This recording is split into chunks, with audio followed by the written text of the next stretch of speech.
Is all right. So, Rabbi, if you'd give us the page Okay. number, we're ready to So- start. Yeah, so we're on Lamed Aleph, Amud Aleph. And we started last week around, I don't know, maybe 15 lines down, Hagufa Kasha, and we were going to pick up. So I just want to repeat that because it's essential that we remind ourselves what's going on here before we go further. So Hagufa Kasha. So the Gemara says that there is a problem, a kasha, what seems to be a stira, a contradiction from the Mishnah. Hagufa kasha. Amra matzah chamor upara rowan baderech. This is a brisa. It's a brisa. If you saw a chamor or a para that was grazing along the way, ein zu aveda. We said that's not an aveda because that's a normal event. So we're not going to suspect that this animal is lost. So what we learned from that language is rowan baderech hudalo haba aveda. In other words, we're going to do what's called strict construction. We're going to look at the language and we're going to extrapolate from the language. So the Brisa says that if it's rowan baderech, if it's grazing along the way, it's not an aveda. Says the Gemara, rowan baderech hudalo haba aveda, or rotza baderech. However, if it was running along the way, not just grazing, but let's say it was running, jogging along the way, or it was grazing in the vineyard, haba aveda. In other words, we're extrapolating from the word rowan baderech that anything that isn't rowan baderech is an aveda. So rowan baderech is not an aveda, but rotza baderech, running along the way or grazing in a vineyard, and we'll see why in a minute, hava aveda.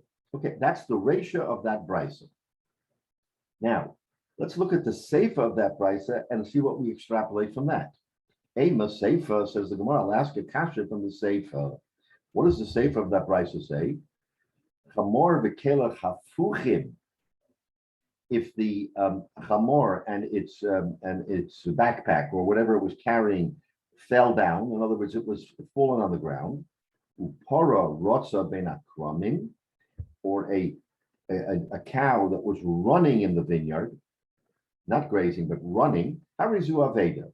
This is an aveda because this is not normally what you would see. Says the so what do we extrapolate from those words? Rotza ben akromim, running between the vineyards, is an aveda. Or rotza baderech.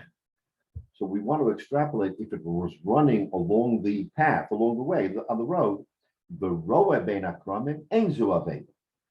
So the Gemara here gives us a whole picture of how and what you learn out from the language. The language says one thing, and we then extrapolate that anything but what's in that language is different. So in the ratio, we said that if it was roeb, it was grazing along the way, it is not an aveda. But if it's running along the way, we can say logically, it is an aveda. Or if it was grazing in the vineyard. Now, what is this thing about a vineyard? So we have to understand that the vineyards were narrow and had thorns and all kinds of things protruding. So if you're on the road, you're free, you run, there's no problem. But if you're in a vineyard and it's very, very narrow, then so the Rashi says roa baderech. They go to so the beginning of the narrow lines of Rashi, roa baderech. Ikatar to the malyusa. There are two things that make it positive. Oda the roe, one that it's grazing, which is fine. The oda afilu rotza lo mistakva.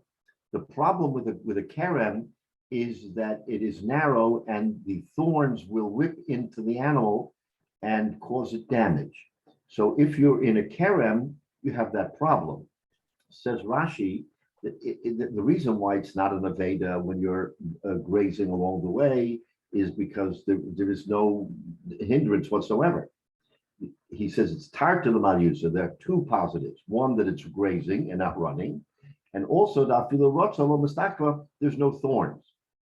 However, rotza ben akromim, if it's running through the vineyard, there are two negatives. One, chada the rotza, it's running, and running is never considered to be a good thing for purposes of a the simon for a lost animal. And the thorns will rip into it. So you have two positives and two negatives. Excuse me, Rabbi. Why is running such a divider between the definition of what's its status?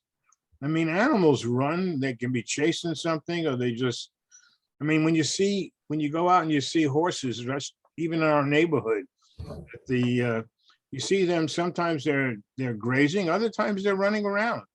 Right. So that's an interesting question. And I guess the point is that if you're in an open space, not in a fenced area, where if it's fenced, of course, there's no problem. But if you're in an open area and you see an animal running or galloping, you might assume that you might, again, it's not a conclusive issue, but you might assume that it is galloping because it is either trying to find its way or something else. In other words, from the Gemara's standpoint, an animal that's stationary, just there grazing, there's absolutely no conceivable reason why someone would think this animal isn't doing what is normal. Once you start, and again, that's not to say that running is a bad thing, but once it starts jogging and running, then you begin to say, okay, what's going on over here? Why is this animal along the way? It's in a public street, and it's running. Then you begin to say, wait a minute, is it lost? Is it in other words, it enters your mind that there's something not right here. It may be perfectly fine, but we're talking about a simon, and we're trying to figure out what's with this animal. And this animal is running along the public thoroughfare. That's not a good thing. So Rashi says that once you see running, you already should be suspect. Now, Rotza Baderech, if it's running along the way, Ikachoda Ligriusa, the Rotza. If it's running along the way, then there's no thorns, there's no problems. It's just running. So we say running is the problem, right? The Rotza Umaskalalas Baritasa. Inami, we say Telech Lamachakim, Roa Ben Akromim, Choda Ligriusa, and if it's grazing in the vineyards, there's also one negative. What is that? The zimna and the mistakva maybe will be hurt by the thorns. So Rashi is giving you four different scenarios, and within those scenarios, that's what the Gemara is telling us here. We have what seems to be a stira between the Reisha and the Seifa, because from the Reisha we extrapolate one thing, from the Seifa something else, and they're incongruous. They don't fit. So that's the brisa. That's where we stop. Now we're going to have this discussion. And I said last week, it's going to be very interesting to understand what the Gemara is telling us between running and not running, between a public open space and a tight space. So now the Gemara is going to explain all that. Comes Abaya, Omar Abaya. Says Abaya, no, it's not a stira. The Reish and the Sefer of this brisa are not a stira. Why? So he uses an expression in the Gemara, Yagid Alav Reyo. Sort of the thunder will lead us to the answer. Meaning, you have a clap of thunder, all of a sudden everybody's at attention, and now we're going to understand what it is that the brisa is telling us. Tana Roa Baderech. The Tana says, the brisa says, Roa Baderech, he's grazing along the way, the Lav Aveda, Lav HaAveda. It's not an Aveda, because that's normal. Says Abaya, from that we learn, V'hu Hadin L'Roa Ben Akromim. In other words, he is saying that once we have Roa, once we have grazing, then Roa Ben Hakromim is also not an Aveda, because it's just peacefully sitting there and grazing within the vineyard, and you can understand that it's not being hurt by the thorns because it's not running. So in other words, Abaya wants to learn pshat. The brisa came to a conclusion that Roa Ben Akromim would be a problem. Says Abaya, it's not a problem. Why? Because once I see Roa, I'm not worried anymore that it's an Aveda. So if it was roe in the street or roe in the vineyard, it's all okay. So now Abai wants to answer the stira. So this is how he answers it. He says, roe is never a problem. However, Tana Rotza ben Akromim, the Hava Aveda. Now, if it's the Bryces, we extrapolate from that Brysa that if he's running between the vineyards and it's an Aveda, because certainly there he's going to get hurt, the animal's going to get hurt. So Abaya wants to say, once you see him running, even if he's running on the open road where there is no danger to the animal, to your point, Jay, Rotza, the running is what gives us suspicion that this animal is lost and is an Aveda. So Abaya wants to sort of answer the Brisa by saying it's not a stira because grazing is always good and running is never good. In other words, it doesn't matter where you are. If you're grazing, even in the kerem, it's okay. But if you're running, then even if you're running in the open road, it's not okay. So that's Abaya's terror. So that's how Abaya learns Pshat. Amalei Rava. So Rava says to him, Yagid alav Reo, if the thunder is going to give us the answer, in other words, the thunder is going to show us the way, then wait a minute. Why did you, Abaya, learn it that way? Lisnei kilsa v'kolshken chamira. Let's learn a kal v'chomer. Why are you saying that? Okay, roe is roe and rotza is rotza, and they're two separate tracks. And rotza is always an aveda, and roe is never an aveda. Wait a minute. Let's learn a kal v'chomer. Lisna rotza baderech. Let's learn if it was running along the way to have a aveda. If it's running along the open road, it's an aveda. The kolshkein rotza ben akramim, and for sure, running in the kerem is an aveda because there it's much more serious. This animal is going to get hurt. So he was learning a kal v'chomer, and the same with roeh. The listener roeh ben akramim, the lo hava aveda. If it's grazing in the kerem, it's not an aveda. But kolshkein roeh baderech. So Rava is saying, Abaya, your way of learning it is not really correct because you learn from a kal v'chomer how it should be, and therefore, again, he's coming to answer the brisa that there's no stira because you can't extrapolate from the brisa and learn pshat on something that he's saying is a simple kal v'chomer. That once you see rotza, baderech, that it's an aveda. Then for sure rotza ben akramim, and once you see roa ben akramim is not an aveda, then for sure roa grazing on the way is not an aveda. So this is his kasha on Abaya. Why did you learn pshat your way? This is the way to learn pshat. So okay, so Abaya and Rava don't see eye to eye on how to learn pshat in this brisa.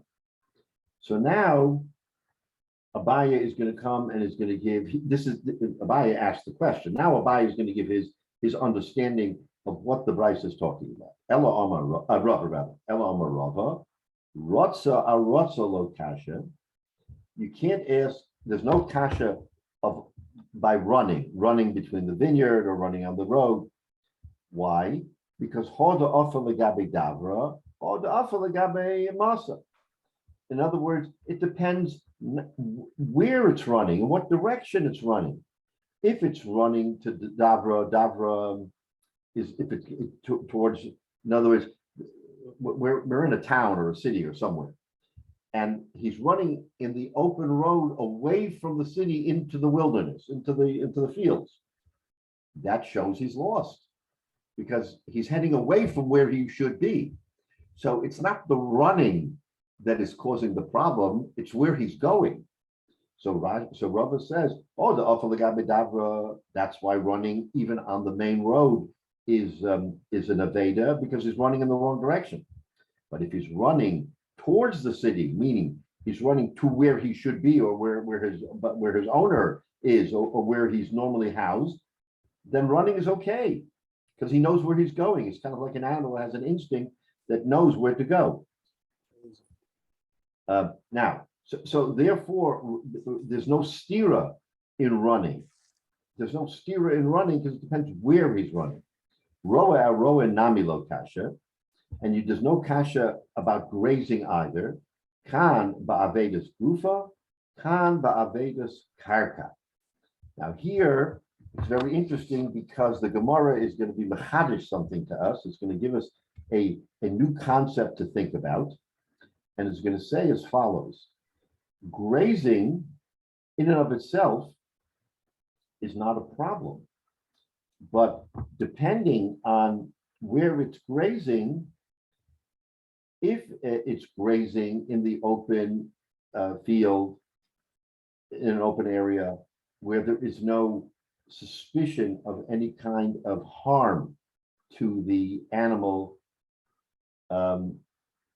fine, then we're not worried. But if it's grazing in a narrow area like the kerem, the animal itself may be okay because it's just grazing, so it's not really getting hurt. But he's saying it's the property, the karka, that is going to be damaged. Why? Because a cow is usually of substantial girth. It's a big animal, and it's going to trample the vineyard. So he's shifting the focus from the animal to the vineyard. Says Rava that it's two different things. If it is it's ba'avedus karka, because once the animal is in that vineyard, even if it is stationary and just grazing, and there will be no harm to the animal will trod on the vineyard and it will destroy part of the vineyard. So the Gemara, so according to Rava, we have to be concerned with something called avedus karka. The actual property will be damaged. Take a look at Rashi. We'll come back to the Rashi, but Havedus gufa mafarish va'azol, ba'avedus karka v'chayev lahotzia mishum hefsid kramim. So this is now an aveda. This is a lost object. If someone sees, according to Rava, now, if someone sees this animal just peacefully grazing in the vineyard, he has to consider it an aveda because it's doing damage to the kerem. So therefore, according to Rava, again, there's no stira in the brisa because they're each speaking about a different circumstance. So if the animal is grazing outside along the way, you have no reason to suspect that it is an aveda, and you let it go. You don't do anything. Once you see that it is grazing in this kerem, then you have to say to yourself, wait a minute, it's grazing, but it's causing damage to the property. I have to take it out of there and find the rightful owner so that it should not be further causing damage. So Rava has a different view of the brisa than Abaya. Abaya simply said Ratza is bad and Roe is good. And according to Rava, no, Roe is also not good when it's bein akramim. Why? The animal's okay because of what we call the avedus karka, the damage to the ground, to the vineyard itself, and therefore he has an achrayus, the finder, to get it out of there and find out who the rightful owner is. So that's a different view that Rava gives us on the brisa. But even according to Abaya, he wants to answer that the brisa is not a stira, but Rava nevertheless gives us a more in-depth understanding that why it's not a stira, because you can't extrapolate from one event to another event because each one stands on its own, and there are reasons why we should either consider it or not consider it an aveda. But trying to determine whether it's an aveda by the direction the animal is running is not helpful in areas where there are plenty of animals living out in the country as well as in the city. So you don't know where the owner is.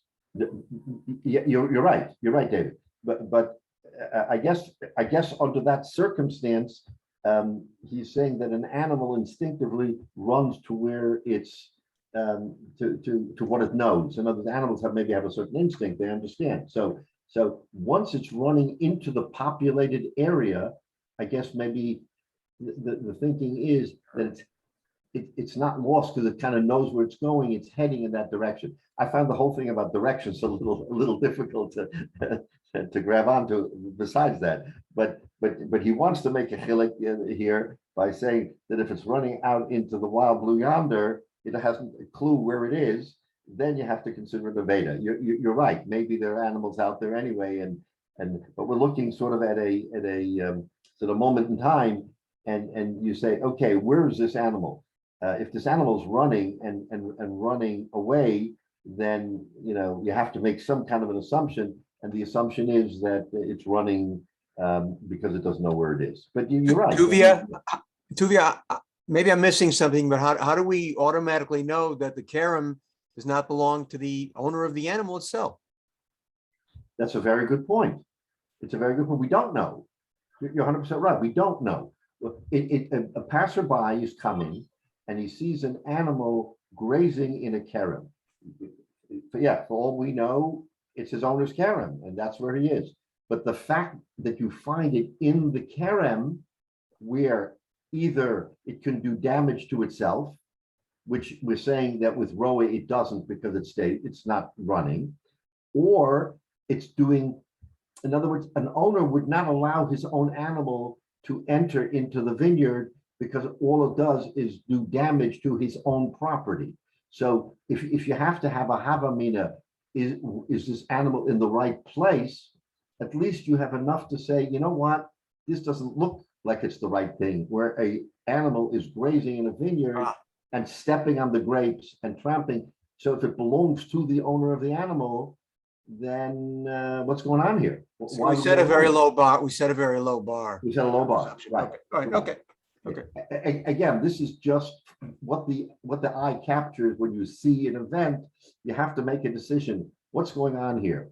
And from all these questions, it's clear that you could clearly go in the other direction. You can clearly say if it's running towards the wilderness, there's plenty of animals out there. It knows where it's going. But you have to have a havamina. You have to at least have something to hang your hat on and say, you know what? Running to the desert, probably not a good thing. Running to the city, probably a good thing. Grazing on the road, probably a good thing. Grazing in a vineyard, not such a good thing. In other words, you're making, at the end of the day, you may be wrong, but you have a havamina.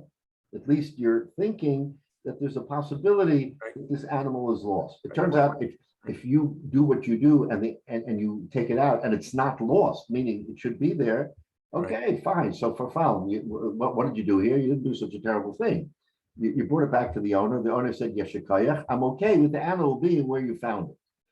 But the flip side, if you don't do something that you should do, and that animal doesn't get returned, and then there's problems, then it's a bigger issue. So I guess taking the chance is what the Gemara is saying. It's more likely than not.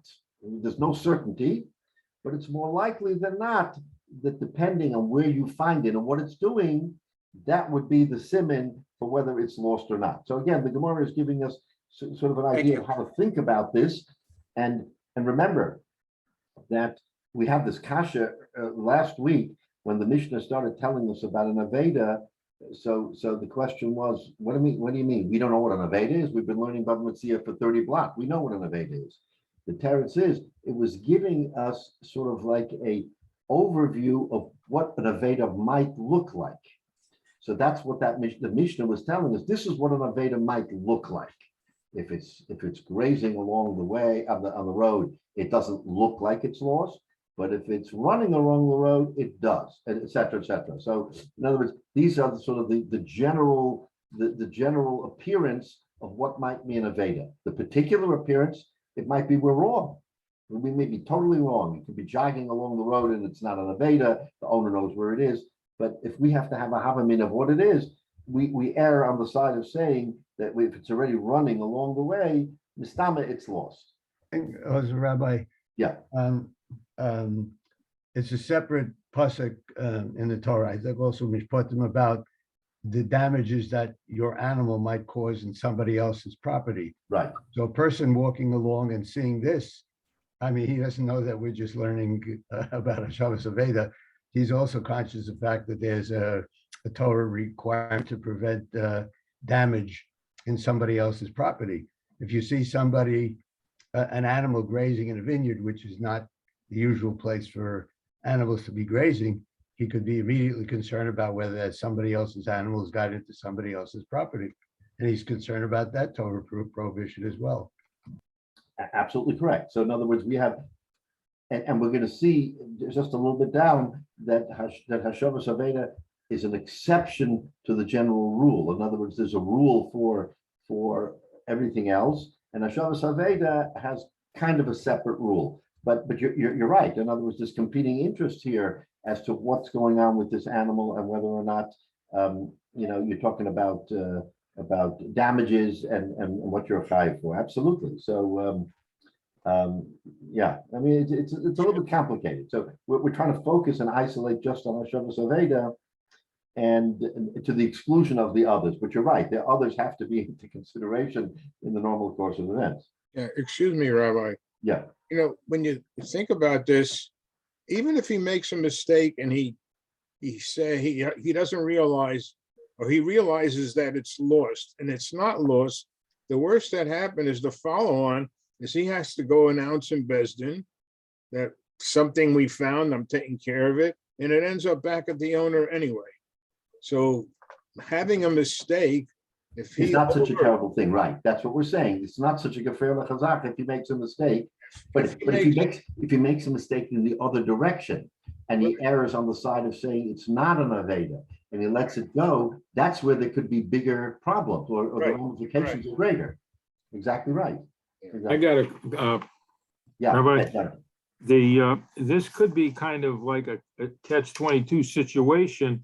He may save the guys, he may find this animal grazing in someone's vineyard and save it for the owner, but then he could be a witness when the owner of the vineyard has a complaint that the animal did damage. Yes, right, exactly. So that right. So he would be an eyewitness to say, yes, this animal was grazing in the vineyard and it caused damage. Absolutely. But again, all these things are correct, but we're going to shift the focus away from those other issues and just focus on the Shavas Aveda question, not the damage question. The damage question is a separate question, right? But we're gonna focus on the Shavas Aveda question, since the Torah tells us Hoshev Tishivain, that you have to return it. So the person who is a finder has to sort of balance all this. And what's my responsibility right now when I see this animal? I have to make a snap judgment. What do?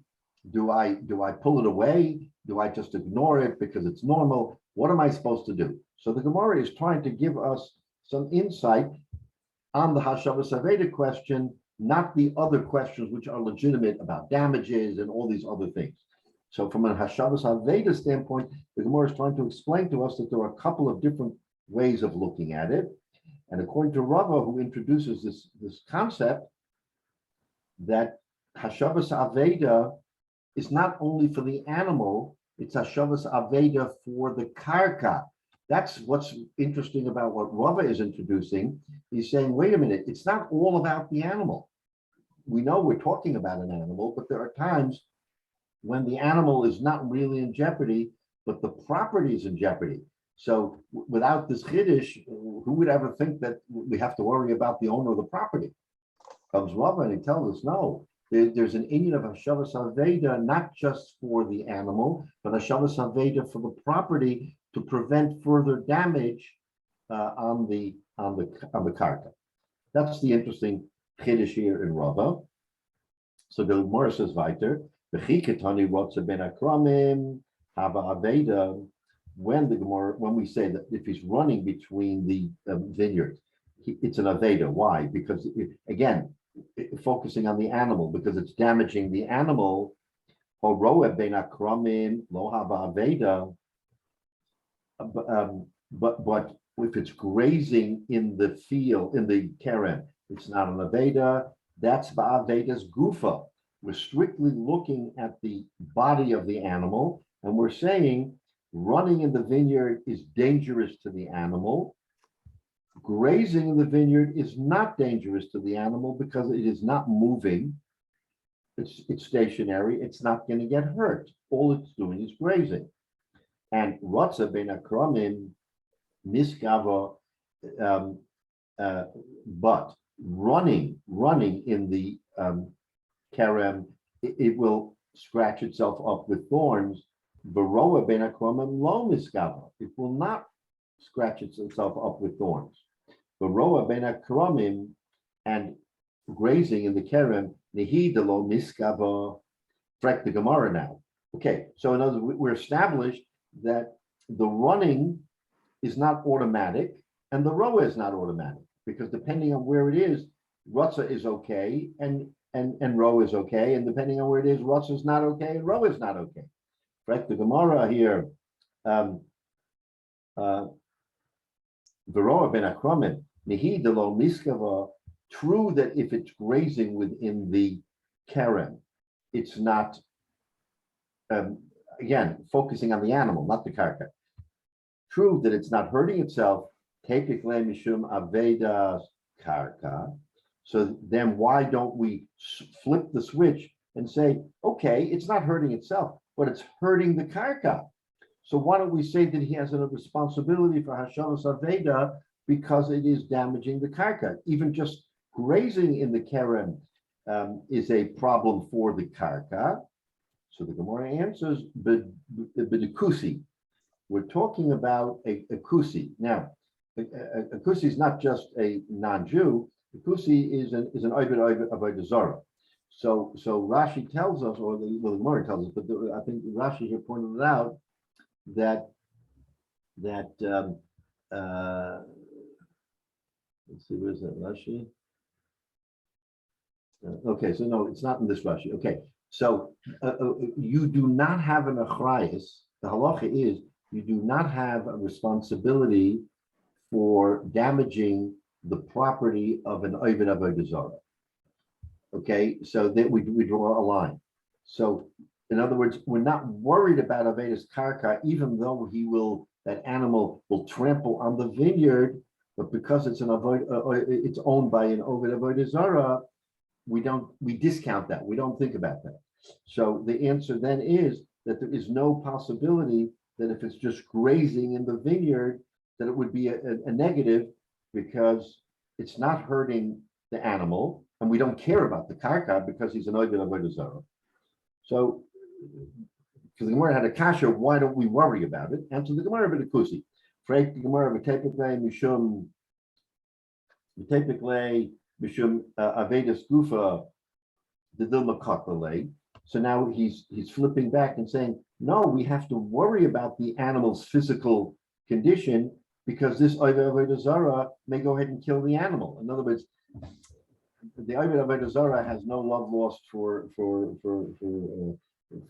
a Jew or for his property. He'll see an animal that is grazing in his vineyard doing damage to his property, and he'll go ahead and shoot it or kill it. So that's considered Avedas Gufa. So in other words, the finder should say to himself, wait a minute, this animal may be in jeopardy by trampling the vineyard of an Ovid Avodah Zarah, that it will be shot or killed. I better get it out of there and do Hashavas Aveda. Otherwise, the real owner is going to lose his property. And for the Gemara, Ba'asra, Damasra, V'Hadakapla, that they first give a warning before they kill the animal. So in other words, he's not so worried that the animal will be in danger. Frank the Gemara, Vadilma, Asra, maybe the warning was already given and this is the second time and he doesn't know it and he's afraid. In other words, the Gemara is going into this deep dive here. How far does a finder have to go to protect the property? So we're saying, you know what? If it's normally grazing and it's not hurting itself, it's okay. But wait a minute, maybe it'll get killed. So no, because there's a warning. So now the Gemara says maybe there was a warning and he didn't know it. And now after one warning, the kusi will go ahead and kill the animal. And for the Gemara, asraba, if there was a warning, below is daraba, and the owner did not take heed. In other words, the finder doesn't know that there was a previous warning. Let's assume there was, and yet the animal is there. Then vadai aveda midasi. Then clearly it's an aveda midas. What is an aveda midas? In other words, the owner knows that it's an Aveda and he doesn't care. He's allowing it to stay there. So if the animal gets killed, it's not on the finder, it's on the owner.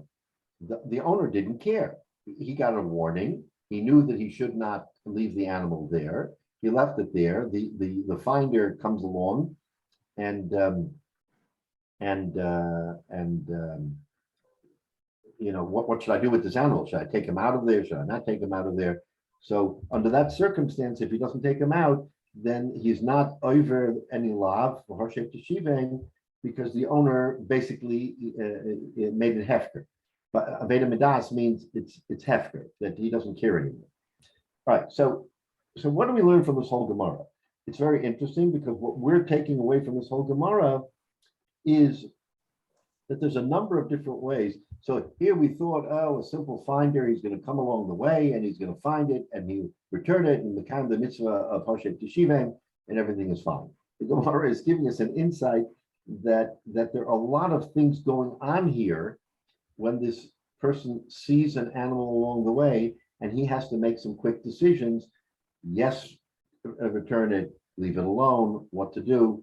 And at the end of the day, there are competing interests. There's no question, so according to Bava, it's fairly simple. I mean, he makes one statement, and he says running is bad, grazing is good, and take it from there. That's a Bava. Rava is the one who asks kashas on him. He says not so simple because running could be good and roe could be bad. And then he introduces this whole thing about Avedas Karka, which Abaya never touches. Abaya doesn't deal with Avedas Karka, with the possibility that we're not only focused on the animal, but focused on where the animal is grazing and what damage it's doing to the property.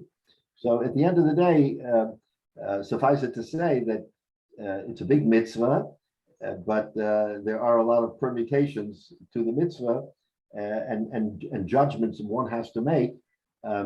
Again, if someone is a little bit more careful or not careful, then he'll either err on the side of caution and or not. I mean, again, that's ultimately what the Gemara is telling us is that you have to take all of those things into consideration. Okay, so it's an interesting Gemara, but at the end of the day, we have to sort of take it with a grain of salt. Everything all right? Yeah. Okay. Now, so the next part of the Mishnah, we'll get into this now. The next part of the Mishnah, it raises the question of what do you do if you return it and it keeps running away? In other words, what's your achrayus? Once you return it, are you already good? You've done your mitzvah or not? So the Mishnah says that hachzira obericha, hachzira bericha, that even 4 and 5 times, if it runs away, you haven't fulfilled the mitzvah. Yes, you've started fulfilling the mitzvah, but if it keeps running away, you still have to follow up. So one of the Talmidim said to Rava, wait a minute, the pasuk says Hoshev Teshivim. Why don't we just learn Ema Hoshev Chodazimna Teshivim Trezimna? It's pretty simple. Hoshev Teshivim, why did it double up? It doubled up to tell us you have 2 responsibilities. That first time you should return it, runs away, you return it again. After that, Ein L'Davar Sof. I mean, what are you going to spend all day chasing after an animal? It's kind of what's your achrayus? So that's the kasha. Why do you say 4 and 5 times? It says Hoshev Teshivim. Amalei. So Rava says to him, Hoshev afilu kuf pa'amin mashma. The word Hoshev is not singular or plural. It's not a word that you can say it means singular, and it's not a word you can say it means plural. Says Rava, the word Hoshev afilu kuf pa'amin, even 100 times, you have to go ahead and return it again. Then what about Teshivim? Is Teshivim, so this is a very interesting interpretation. Teshivim means ainly elo lebesa. If you find an animal, you should bring it back to the owner's house. Okay, fine, I understand. Leginoso, to his garden, lukurvaso, and to his, let's say he has a a property that is uninhabited. Let's say there was a house on it or whatever. Churvasa means a churva. So meaning his desolate property where he doesn't really reside. Minayin, how do you know that he can actually return it to the garden or to the churva? Talmud Lover, Teshive Mikol Mokom, that he can return it regardless of where he returns it. He's allowed to return it.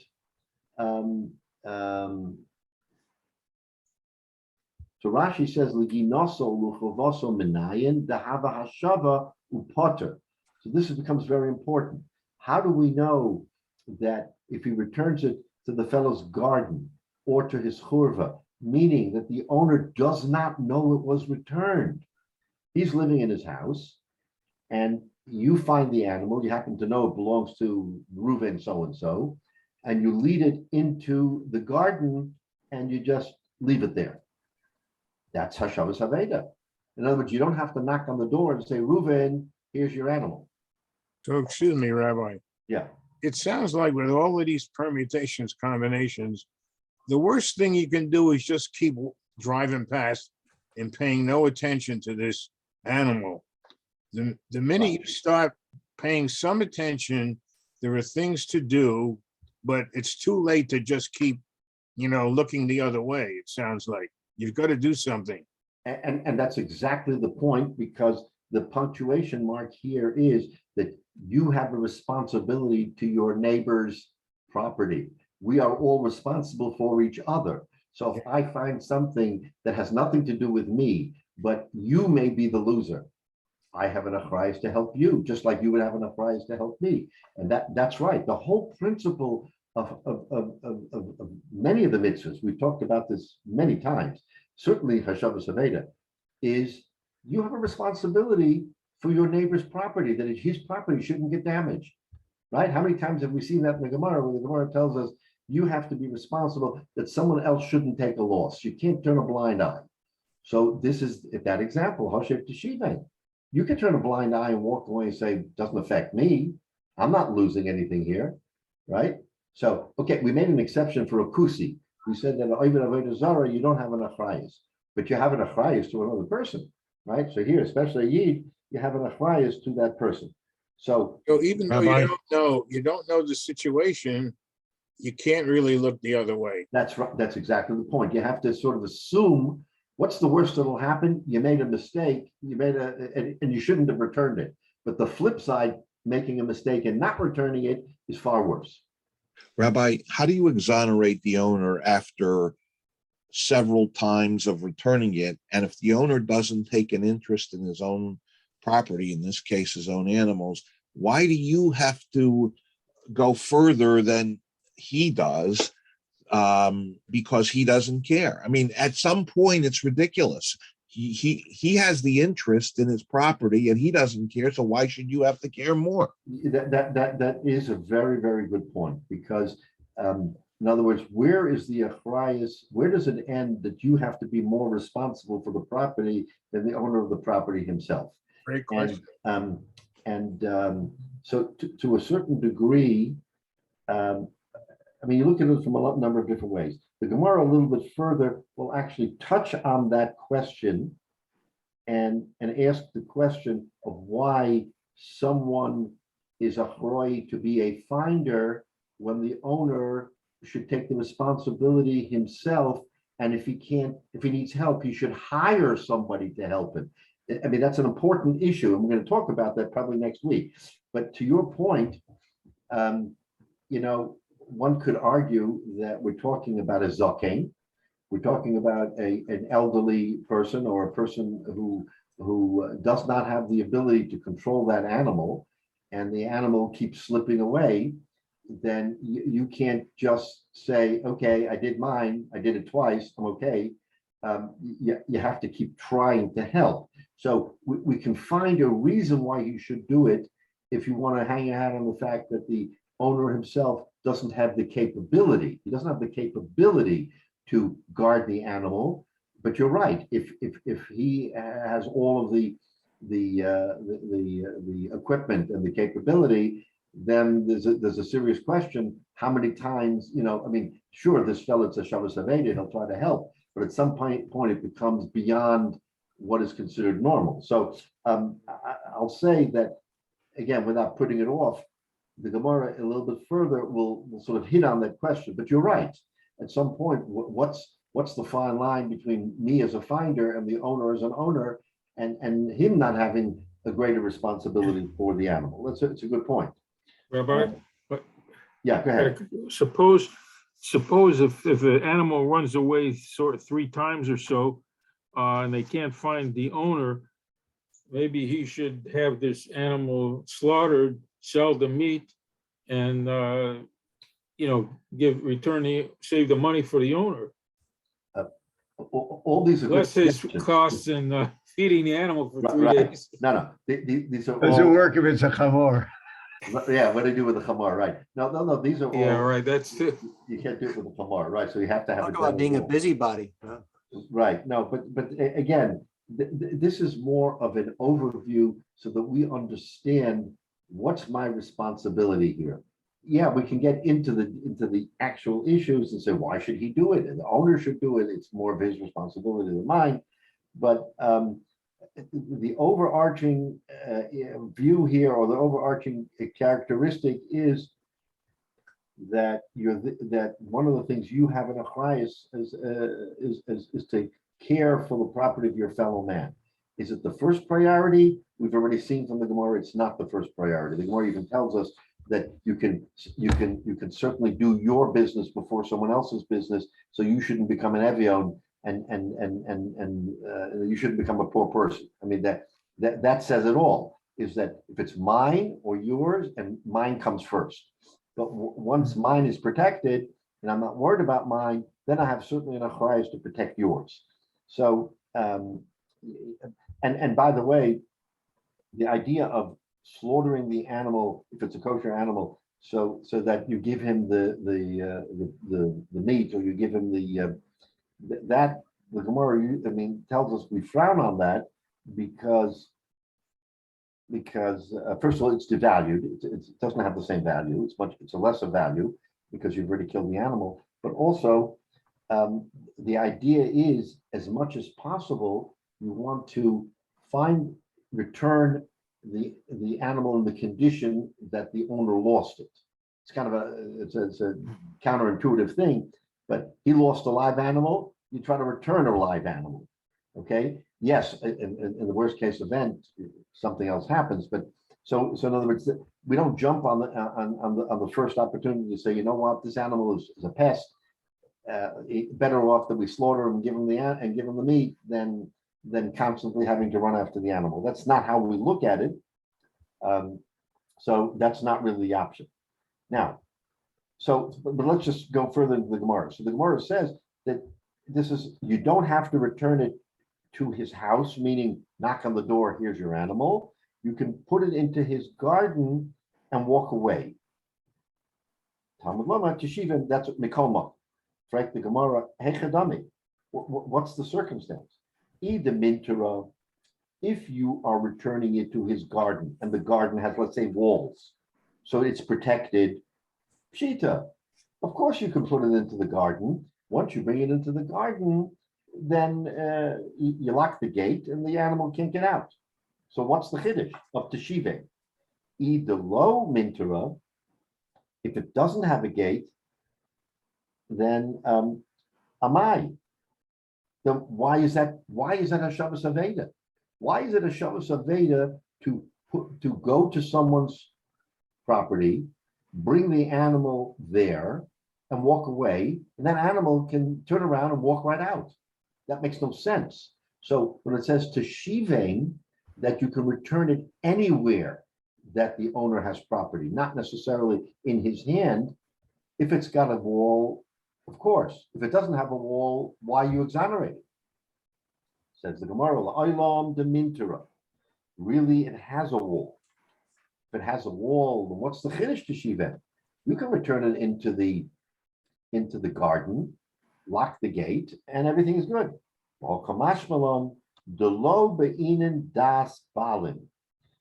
That's the chiddush. In other words, You don't have to have das balim. The owner doesn't have to know that the animal was returned. That's the chiddush. Ukid Rabbi Elazar. And like the Shita of Rabbi Elazar, the Amar, what does he say? Hakol tzrichem das balim.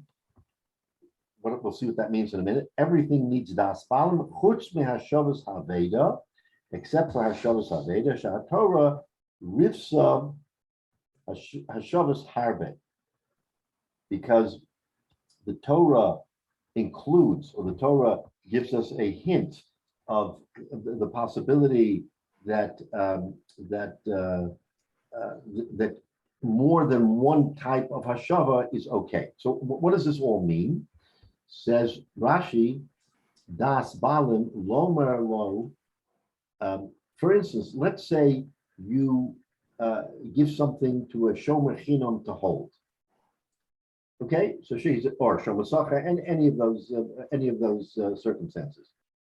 Once you give it to that person has a responsibility to return it, and that it should be known to the owner that it was returned. That's essential. That a shomer chinam shomasacha can't just say, okay, I returned it. The owner knows. He doesn't know. It doesn't matter.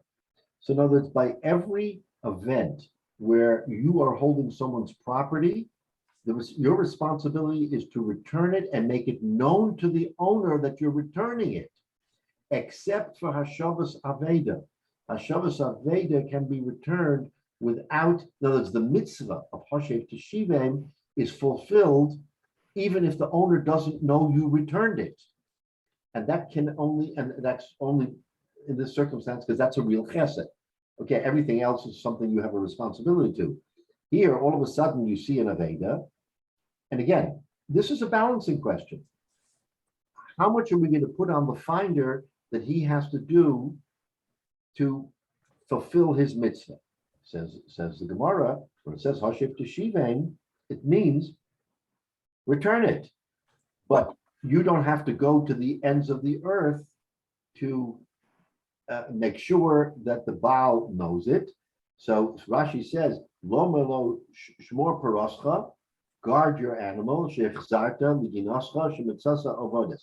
In other words, you don't have to tell the owner, oh, by the way, I just returned your animal, and you better be careful because it got itself unhooked from wherever it was, and go ahead and take care. Now let's look at the next Rashi. Hakol tzorech das balim, gonev gazlan v'dalet shomrim. A ganef, a thief, or a gazlan, an open thief, and the four shomrim sheheshivu. Let's say a ganef steals it, and then he asks Charata, he wants to do tshuva. Okay, I'm going to go back. Can he go back and just surreptitiously shove the animal back into the property and run away and said, okay, I fulfilled my tshuva here, I stole it, but I returned it? Answer, no. Shehashivu tzrichim lahodio. They have to let him know. The imlo hodio, and if he doesn't let the owner know, umesa, and the animal dies, or nignava, or it's stolen in the case of a shomer. Let's say he returns it, doesn't let the owner know, and someone else steals it. Chayavim ba'achrayuson. You're chayiv to achray, you have a responsibility, and it could be monetary. The kiven the yoda sha'avda, since the owner knows it was lost, below yoda shahoshiva, and he doesn't know it was returned, lo maher bo below machila. He's not going to do anything special to protect it. So he's vulnerable. So if you stole it, or and you want to return it, or you're a shomer and you have an achrayus now to give it back, you must tell the owner, I'm returning this to you, take heed, because now it's back in your rishus, and you have the responsibility. Except for Hashavas Aveda, where the owner lost it, and you come along and find it, says the Gemara, you don't, Hashev Teshivim means that you can return it as long as you're returning it safely, meaning you're not just shoving it into an open area. So we say that you're putting it into the fellow's garden and you're locking the door. I mean, or there's walls there. Let's say you're locking the door. So you can walk away. Now, if somehow the animal gets out afterwards, not your problem. but at least you have fulfilled the mitzvah Hoshev Teshiva. So again, the bar is lower because of the circumstance, and the Gemara is telling us that this question of das balim applies to everything except for Hashavas Aveda. Hashavas Aveda, you can simply return it safely and then walk away. And then if the animal somehow gets out, runs away again, you at least have fulfilled the mitzvah of Hoshev Teshiva. So The presumption is here that the owner is easily identifiable in this case. Is that correct? that's correct. That's correct. The presumption is that you know whose animal it is. We're not, in other words, unlike other situations that we have, we don't know the owner.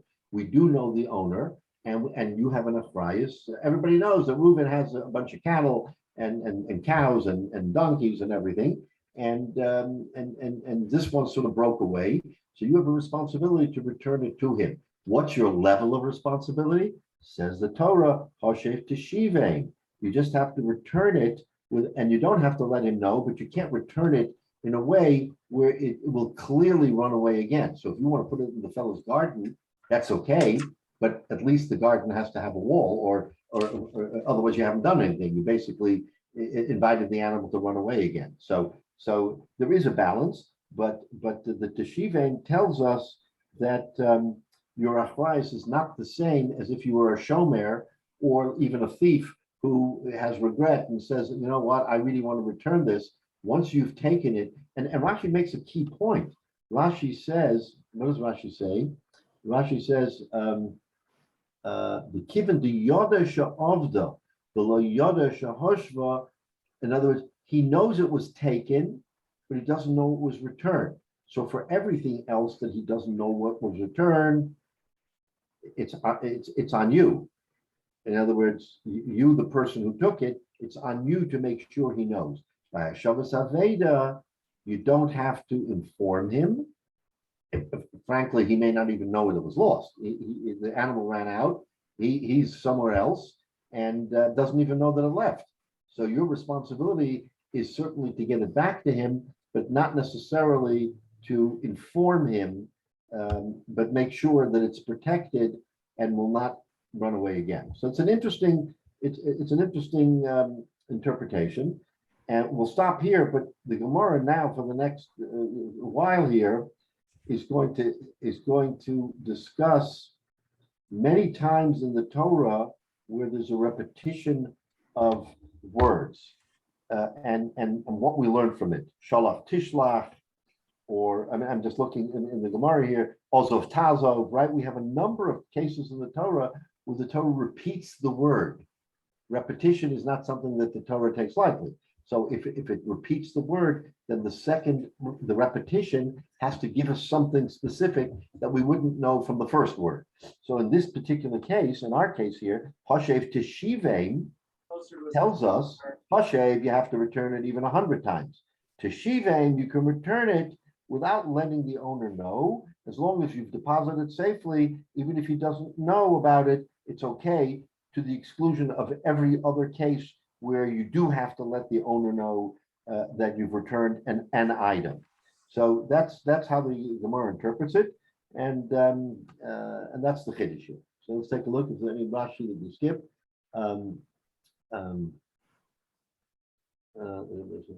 Okay, no. So that's where we are.